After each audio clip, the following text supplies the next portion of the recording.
Okay, so I thought I would start 2026 out with an average of 5 just to see where we're at for the year.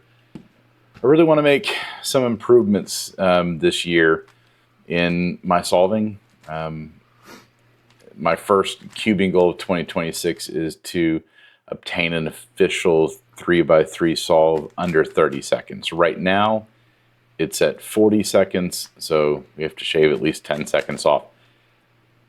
That's going to take a lot of work, and it's completely obtainable this year. I really just have to dig in. I have to practice more. I have to, you know, learn more skills. I'm going to have to get a coach. I'm just going to have to do a lot to get that, but it's completely obtainable. And my second cubing goal is actually tied to the first. It's going to be to learn full OLL and PLL, learning all those algorithms this year.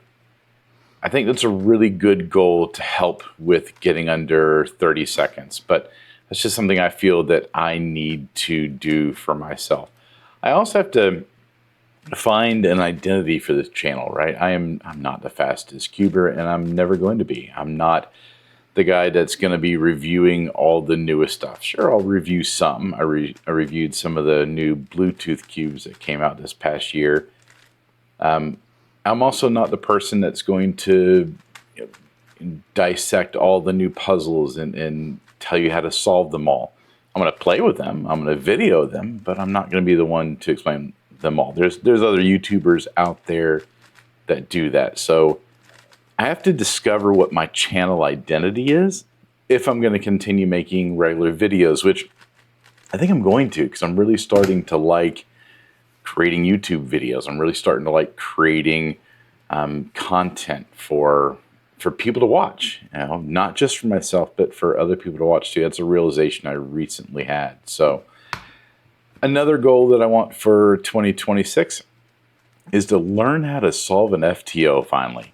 You'll see here the picture on the left of what an FTO looks like, but this is the new craze. Everyone seems to be learning F2O.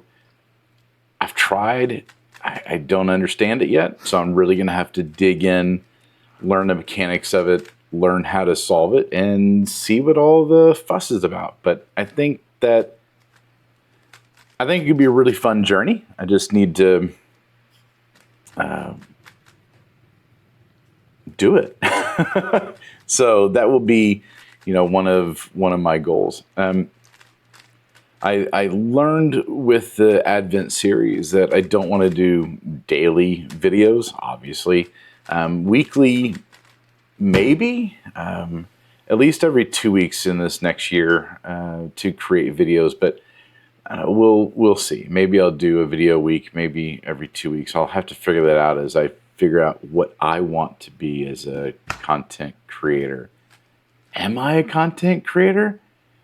I don't know. Yes, I'm creating content, but is it for profit? No, it's just for fun, right?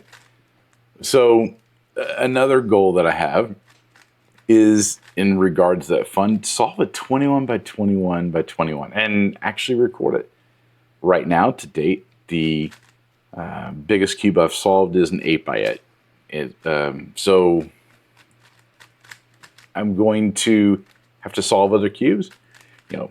Solve and record my 8 by 8, then maybe an 11 by 11, then 12 by 12, 14 by 14, 15 by 15, and then try the 21 by 21. So these are some of the videos that I want to do over the next year leading up to that, and then see how that goes.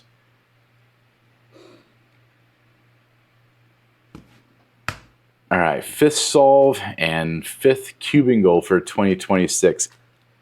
I've begun learning 3-blind. It's going to be a longer process than I thought, but I've actually begun the process using Charlie Egan's videos, but I actually want to learn it in full over this next year and at least get one official solve. I'm not looking for a good time. I'm just looking for an official solve and a WCA event. And I think that could be a really fun challenge to take on this next year. In 2025, my goal was to learn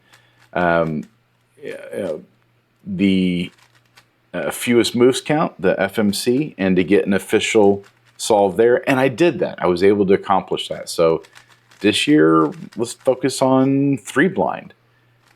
And with that, we have our first official average of 5, 53.73 seconds to start 2026 out strong.